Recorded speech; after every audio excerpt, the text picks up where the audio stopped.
Tonight on Texas News Primetime, a coalition of organizations hosted a demonstration condemning the Trump administration over the weekend, but it may not look how you would expect.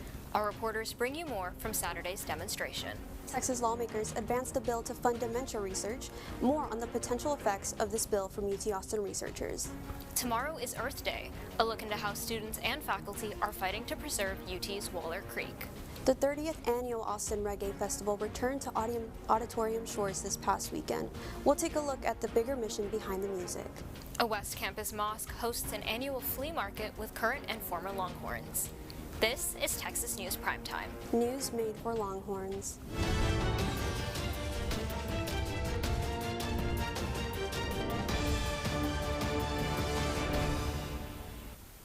Good evening. For Monday, April 21st, I'm Areebah Bharmal. And I'm Angela Santos. Thank you for joining us tonight. We start off tonight with breaking news out of the Vatican. Pope Francis, elected in 2013 as the first Latin American head of the Catholic Church, died early this morning at the age of 88 from a stroke. Francis is largely considered to have pushed the church in a progressive direction, which has garnered both praise and criticism. The funeral is expected to be held this weekend, after which a 9-day period of mourning will begin. Once that is complete, the 135-member College of Cardinals under age 80 will assemble in Vatican City to elect the next pope. The election requires a 2/3 majority from the body, 80% of which were appointed by Francis, relieving concerns from some that Francis's successor could push the church backwards, though others hope that a more conservative stance similar to Pope Benedict XVI could be taken. Back here in Austin, crowds gathered at the Texas Capitol Saturday to condemn the actions of the Trump administration. The demonstration was part of a nationwide call for action by the 50-51 movement. Instead of a traditional protest, however, a coalition of organizations hosted a picnic on Capitol grounds. The event featured live music, speakers, and chants. We believe that protesting is important, yes, but your community is also just as important. And getting to connect with other communities that share your views, that's what we're doing today. As with other 50-51 protests, a variety of causes were represented through the signs, chants, and speakers, including women's rights, Palestine, and transgender rights. The group is planning another demonstration in Austin for May Day on May 1st. The Texas House is set to hear legislation this week that aims to establish the Dementia Prevention and Research Institute of Texas. If successful, DPRIT would provide $3 billion in funding for dementia research over the next 10 years. A researcher here at Austin at UT says the long-term effects of this include new care options for patients living with dementia. Availability of grants at the state level will mean a lot of new resources to promote the kind of work that we do, and really to create lots of new opportunities for people living in the state of Texas to participate in research. Before the institute and fund can be established, it will also need to be approved by Texas voters through a constitutional amendment. Starting near the Highland Mall and flowing out into Lady Bird Lake, nearly 11% of Austin's Waller Creek stretches through the east side of campus and is home to many forms of campus wildlife. But who is making sure these local flora and fauna are protected? With Earth Day being celebrated tomorrow, TCV News' Joseph Sweeney brings us more on the students and faculty working to protect this natural ecosystem. Passing by, you may not think much of Waller Creek on your way to your dorm, class, or a Longhorns sporting event. What here is natural and has been here before us and will be here after us, and how can we take care of it? But for sustainability senior Olivia Navarro, Waller Creek is more than just a cool spot to get away from the Texas heat. I think it's really important just to appreciate the nature that we do have around us. Navarro is the co-director of the Campus Environmental Center, one of the many groups dedicated to keeping Waller Creek clean. Because beyond just acting as a home for campus wildlife, Navarro and others say this creek is an integral part of Longhorn culture. Doing creek cleanups, ensuring that we respond to any kind of illicit discharges on our campus. While student groups like the CEC and Longhorns Don't Litter host regular creek cleanups, Nina Anderson, Director of Environmental Safety, says her office identifies litter along the creek to be properly recycled, composted, or sent to a landfill. We've identified lead-acid batteries on the creek bank. So anything like that we recycle and dispose of within environmental health and safety. And while both Anderson and Navarro see the creek as central to UT's natural ecosystem, Sustainability Director Jim Walker adds that Waller Creek is core to the university's history as well. When you go back to the master plans from the 1930s, you see Waller Creek having a very central identity to the whole main campus. And beyond even that, Navarro finds the watershed to be a fun place for studying or just a place to relax. There's definitely a large population of students who are kind of unaware of it, and I don't even necessarily think it's the students' fault. It's because it's kind of hidden and tucked away. Joseph Sweeney, TSTV News. I can't really get it. The Lyrid meteor shower, also known as the April Lyrids, will be visible across central Texas. The phenomena usually occurs between April 15th and 29th, and the peak is expected to be tonight. In an area with clear skies and no light pollution, viewers could see up to 20 shooting stars through early Tuesday morning. AccuWeather defines the viewing conditions in Austin as fair, so it might be worth going outside to take a peek. Reggae Rhythms returned to Auditorium Shores this past weekend. The festival blends both culture and community for a good cause. TSTV News' Audrey Wong takes us to the event. Celebrating 30 years of unity in the community, the Austin Reggae Festival returned to Auditorium Shores this weekend. The festival's creation was inspired by the late Bob Marley, a pioneer of the genre known for infusing spirituality and a sense of social consciousness into his music. I think reggae music is about uplifting voices that sometimes are overlooked. It's what we try to do here at the Reggae Festival. It's about bringing people together, celebrating the community, and it all benefits a really great cause, which is the Central Texas Food Bank. In the festival's first year back in 1994, the only entrance fee was 2 cans of food to benefit the Capital Area Food Bank. Now known as Central Texas Food Bank, Reggae Fest support in the fight against local food insecurity is seeming more crucial than ever. Back in March, the U.S. Department of Agriculture saw more than $1 billion in funding cuts. As a result, the Central Texas Food Bank predicts a cancellation of around 716,000 meals. It's one of the biggest fundraisers, in fact the biggest event fundraiser for the Central Texas Food Bank in the history of the organization. And every dollar raised here at the Austin Reggae Festival will contribute 3 meals to people who are in need in Central Texas. Despite cloudy skies, both on the food security and physical horizons, the vibes were high under the city skyline, as festival goers enjoyed live performances, sampled the international food scene, and shopped artisan goods from Mexico to West Africa. United under music, Marley's message for peace and justice, and a mission to give back, the Austin Reggae Fest continues to feed the community and nourish the soul. Reporting from the live music capital of the world, for TSTV News, I'm Audrey Wong. Diving deeper, the effects of funding cut at the national level are being felt here in Central Texas. The Trump administration has cut over $1 billion in funding from the U.S. Department of Agriculture, inhibiting the ability of schools and food banks to purchase food from local suppliers. Central Texas Food Bank, which serves more than 93,000 families monthly, expects to cancel 716,000 meals as a result. Combined with higher prices of groceries, the food bank also predicts a decrease in donations of meats, dairy products, and fresh produce. The food bank and its partners are urging the community to keep donating and rally around the 1 in 6 Central Texans who are food insecure. Plans to build a high-speed rail line between Dallas and Houston have hit a roadblock. The Trump administration cut over $60 million grant from the project last week. This means that the Texas Central Railway would need to be fully funded from the private sector. The project started in 2013 and if built would give Texans a way to get from the two cities in just around 90 minutes. Construction from the line is estimated to cost more than $40 billion. When we come back, tariffs are showing their impact on some clothing and video game companies. And your weather for the final week of classes this semester. PrimeTime will be right back.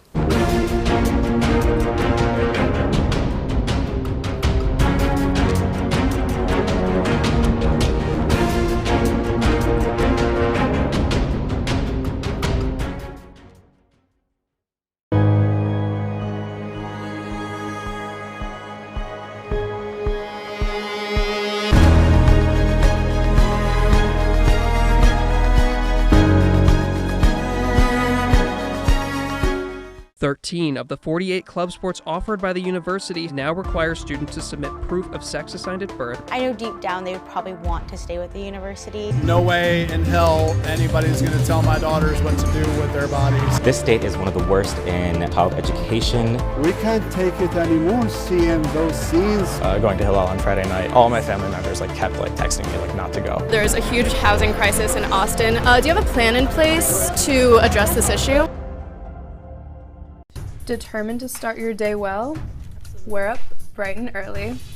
From the enriching local stories to the weather forecast later in the day.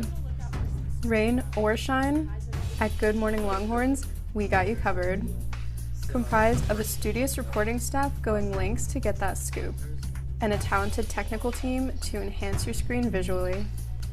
As a fellow Longhorn, your mornings are better with us. So start your day the Vivo way. Good Morning Longhorns, Wednesdays at 7 a.m. Central Time on TSTV.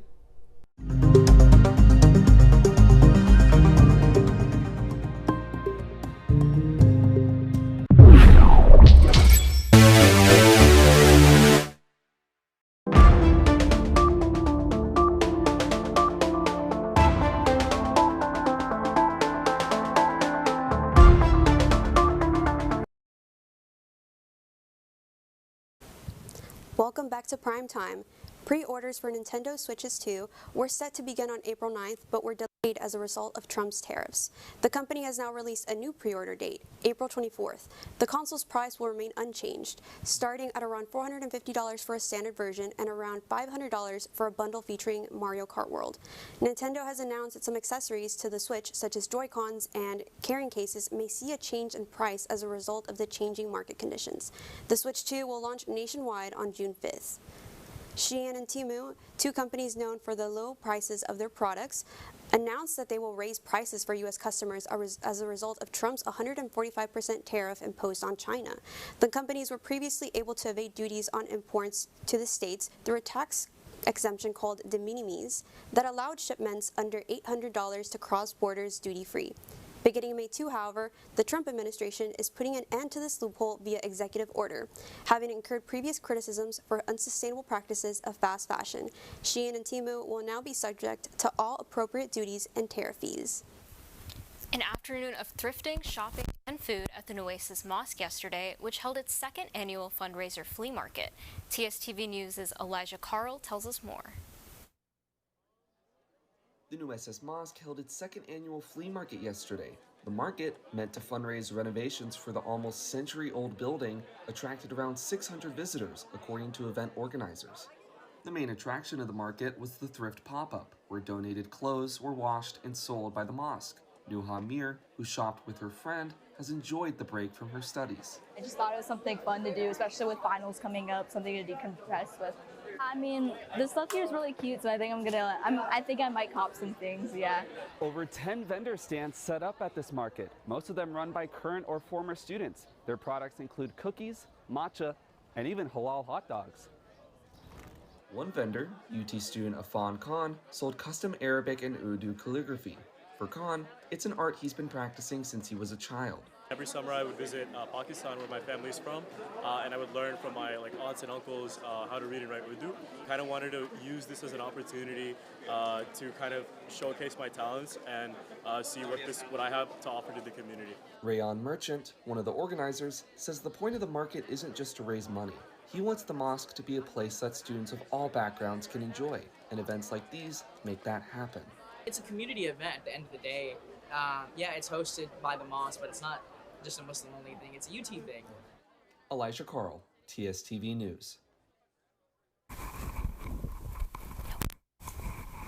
When we come back, expect to see some rain this week in Austin. We'll talk more weather next. And the NFL draft is upon us, which Longhorns are expected to hear their name called. Primetime will be right back.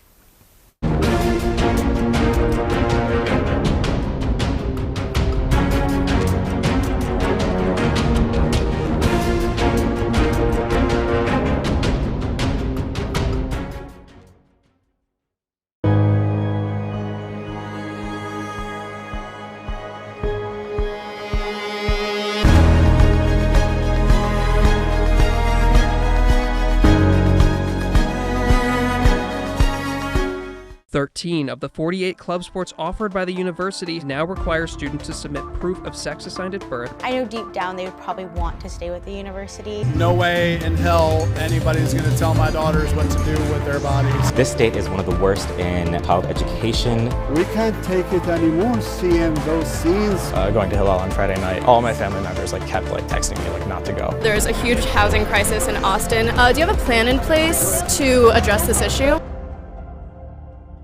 Determined to start your day well? We're up bright and early. From the enriching local stories to the weather forecast later in the day. Rain or shine, at Good Morning Longhorns, we got you covered. Comprised of a studious reporting staff going lengths to get that scoop, and a talented technical team to enhance your screen visually. As a fellow Longhorn, your mornings are better with us. So start your day the Vivo way. Good Morning Longhorns, Wednesdays at 7 a.m. Central Time on TSTV.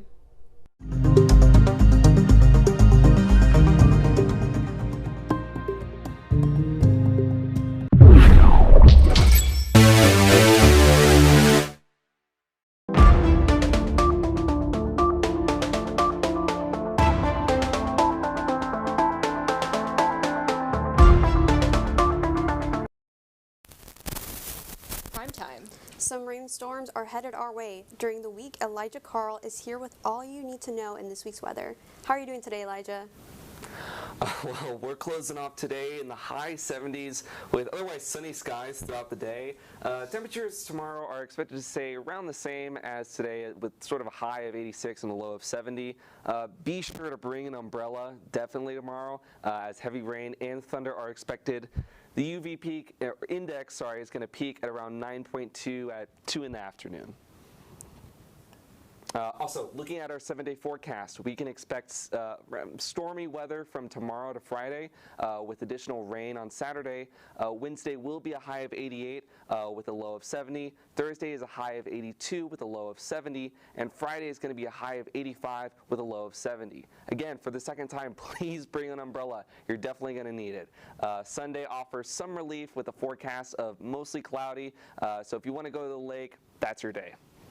And that's your weather, Austin weather for the last week of classes. Keep working hard, Longhorns. Summer is just around the corner. Back to you, Angie. Thanks, Elijah, for keeping us up to date on Austin weather. When we come back, how Texas softball and baseball played this weekend, and the rundown on Coachella weekend 2. Primetime will be right back.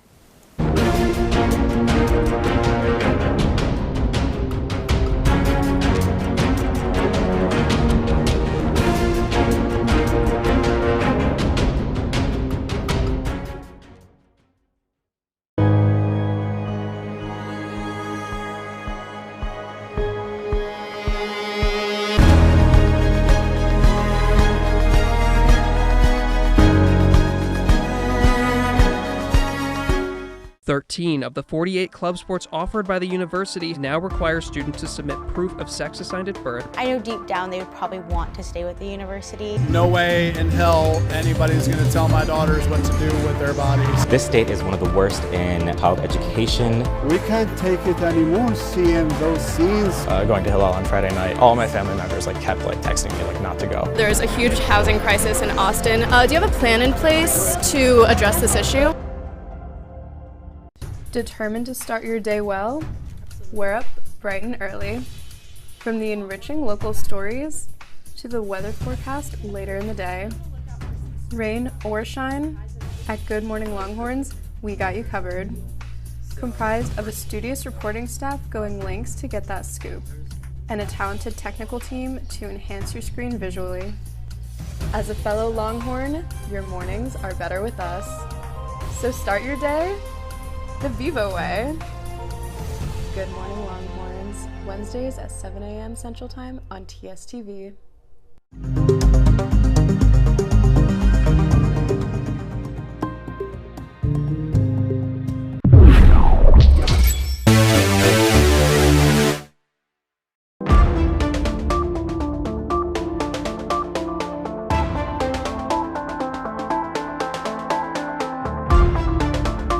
Welcome back to Primetime.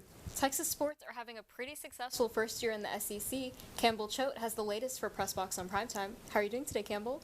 I'm good. It's very bittersweet. It's my last ever TSTV appearance, so we'll try to get through it, I guess. Well, we're here for you. Thank you. The University of Texas added another set of SEC championship hardware to its trophy cabinet. What went down on the court this weekend?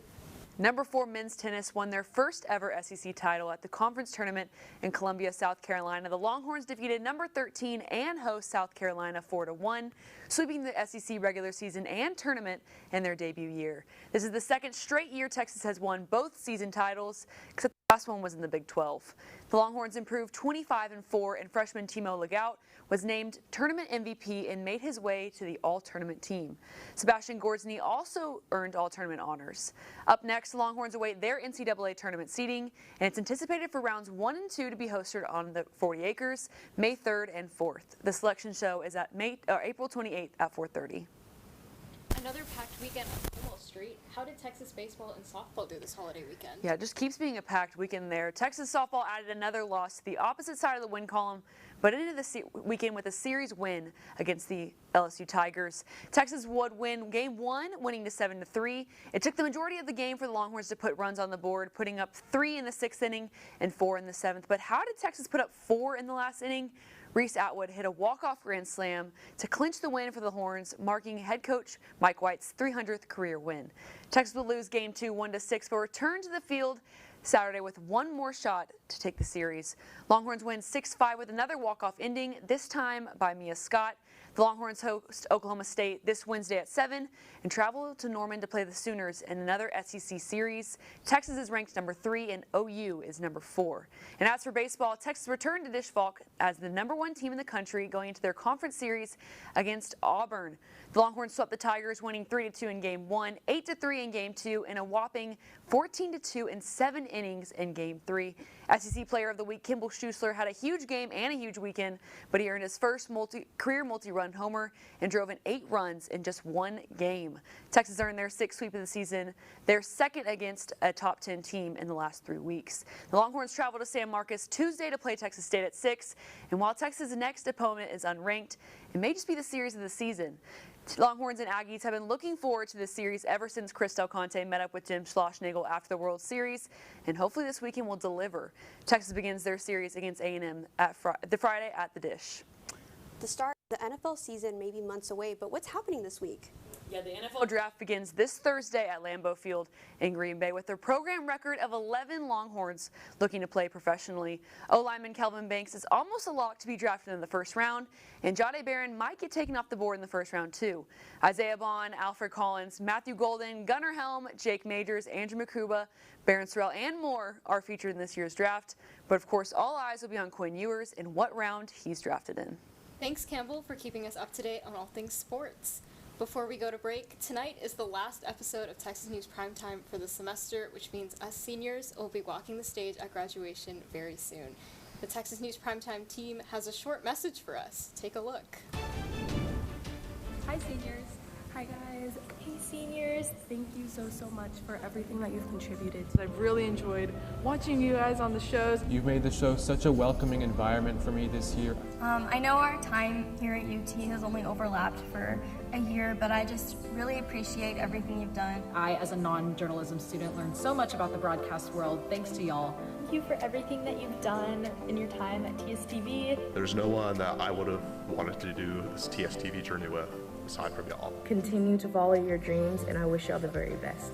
We're going to be rooting for you in the future and can't wait to see what you do next.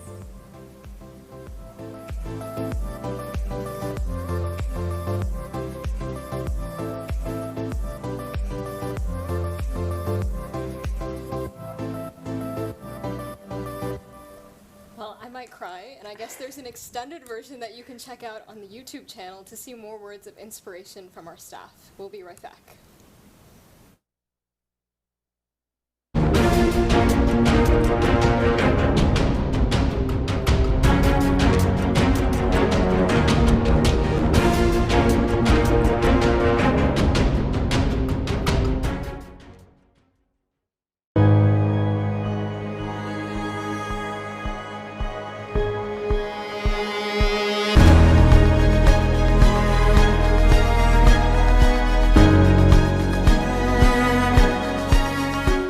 13 of the 48 club sports offered by the university now require students to submit proof of sex assigned at birth. I know deep down they would probably want to stay with the university. No way in hell anybody's going to tell my daughters what to do with their bodies. This state is one of the worst in child education. We can't take it anymore seeing those scenes. Going to Hillel on Friday night, all my family members kept texting me not to go. There's a huge housing crisis in Austin. Do you have a plan in place to address this issue? Determined to start your day well? We're up bright and early. From the enriching local stories to the weather forecast later in the day. Rain or shine, at Good Morning Longhorns, we got you covered. Comprised of a studious reporting staff going lengths to get that scoop, and a talented technical team to enhance your screen visually. As a fellow Longhorn, your mornings are better with us. So start your day the Vivo way. Good Morning Longhorns, Wednesdays at 7 a.m. Central Time on TSTV.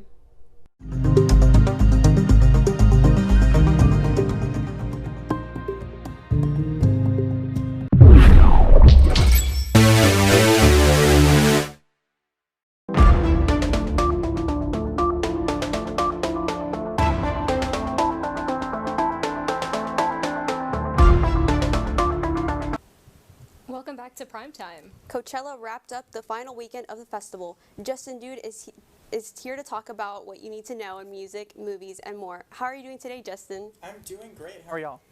Pretty good. A little emotional after that last one. After that last one. Hit like a punch. Well, Coachella Weekend 2 was a success, featuring performances from Green Day, Lady Gaga, Natasha Bedingfield, Cynthia Erivo, and Charlie XCX. Four-time Grammy winner Ed Sheeran also made a surprise appearance on stage, marking his first time performing at Coachella. The festival closed out on Easter Sunday with a show-stopping set from Post Malone. The rapper and singer also brought Jelly Roll on stage with him to tease his upcoming Travelin' Tailgate tour, where Jelly Roll will be the opener. Well, that was quite the lineup they seem to have had. Which weekend seemed to be a bigger success, the first or the second? Yeah, I'm not going to lie to you. I have absolutely no clue. I'm a politics correspondent generally, but I'm going to go ahead and say weekend 1 because that's what I've been told. Perfect. Happy to help. The Malibu Barbie Cafe is in Austin until June 15th. The pop-up event is inspired by Malibu, California in the 1970s. Main attractions include photo opportunities, roller skating, and cafe-style dining. The menu is curated by Chef Becky Brown, a MasterChef finalist. Visitors receive a $10 food credit and a $5 merch credit as a part of the $25 entry fee. What do you think about Barbie trending again after the hit movie a couple years ago? I think it's great to bring it back. I mean, I think that everybody kind of really enjoyed when the movie hit theaters. I think it's good to kind of keep those fun vibes rolling here in Austin. Awesome. Well, those cafe photos have been super cute. I feel like I need to make a trip. Yeah, me too. I'm worried about roller skating, but I feel like I kind of have to try it, you know. Well, it's Barbie, so. Exactly. Worth a shot. All right, well, that's your last Monday briefing of the semester. We'll be back in the fall to continue bringing you more news made for Longhorns. For the last time, I'm Areebah Bharmal. And I'm Angela Santos. From all of us at TCV News, thank you for watching. Now go out and change your world.